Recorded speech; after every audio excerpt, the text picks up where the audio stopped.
আকিব, ইসমা, আমরা তো ওই ব্রিজটা সম্পর্কে আর কোনো তথ্যই পেলাম না। আর ওই লোকটা বলছিল আজকে আমাদেরকে ওইখানে থাকতে। হ্যাঁ সোহাগ, লোকটা তো আমাদের বলছিল 10টার সময় ব্রিজের ওখানে থাকতে।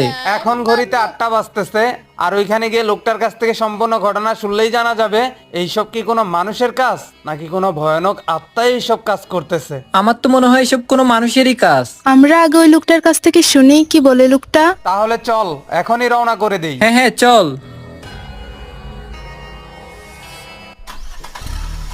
ওই লোকটা তো বললো 40 বছর আগে ওনার বাবা ওনাকে এই ব্রিজটা সম্পর্কে বলেছিল।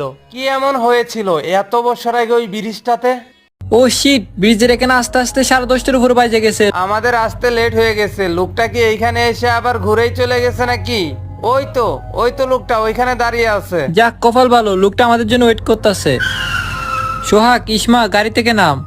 সরি আঙ্কেল, কিছু মনে করেন না, আমাদের এখানে আসতে একটু লেট হয়ে গেছে। আচ্ছা সমস্যা নাই, তোমরা যদি এখানে নাও আসতা আর কিছুক্ষণ আমি অপেক্ষা করতাম তোমাদের জন্য। আপনি কিছু মনে করেন না, আমাদের আসতে লেট হয়ে গেছে যে। আরে না, কি মনে করব, কি যে বলো তোমরা। আচ্ছা আঙ্কেল, আপনি তো এই ব্রিজটা সম্পর্কে আমাদেরকে আজকে কিছু বলতে চাইছিলেন। হ্যাঁ, সেই কারণেই তো এখানে আসা। তাহলে আপনি ঘটনাটা বলতে শুরু করেন। আমি তোমাদেরকে যেই ঘটনাটা বলবো সেইটা শোনার পর তোমরা বিশ্বাস নাও করতে পারো, তবে আমি আমার বাবার কাছ থেকে শুনেছিলাম আর আমার বাবা তো আমাকে মিথ্যা কথা বলবে না। আপনার বাবা আপনাকে যা বলছে সেটা আপনি আমাদেরকে বলেন। তাহলে আমার কথাগুলো তোমরা সবাই মন দিয়ে শোনো। হ্যাঁ আঙ্কেল, আপনি ঘটনাটা বলতে শুরু করেন। আজ থেকে প্রায় 40 বছর আগের ঘটনা। কি ভাবতেছেন কি কন্ট্রাক্টর সাহেব? অনেকক্ষণ ধরে দেখি চুপ করে দাঁড়িয়ে আছেন। সাইদুল, ভাবতেছি এই ব্রিজটার বিষয় নিয়ে। এই ব্রিজটা নির্মাণ করার জন্য আমি 1 কোটি টাকার উপরে কন্ট্যাক্ট নিয়েছি।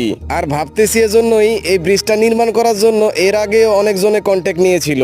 আর যতবারই এই ব্রিজটা নির্মাণ করেছিল 1 বছরের বেশি এই ব্রিজটা টিকে না, ভেঙে যায়। হয়তো কন্ট্রাক্টর সাহেব এর আগে যারা ব্রিজটা নির্মাণ করছিল হ্যাঁ হয়তো দুর্নীতি করছিল।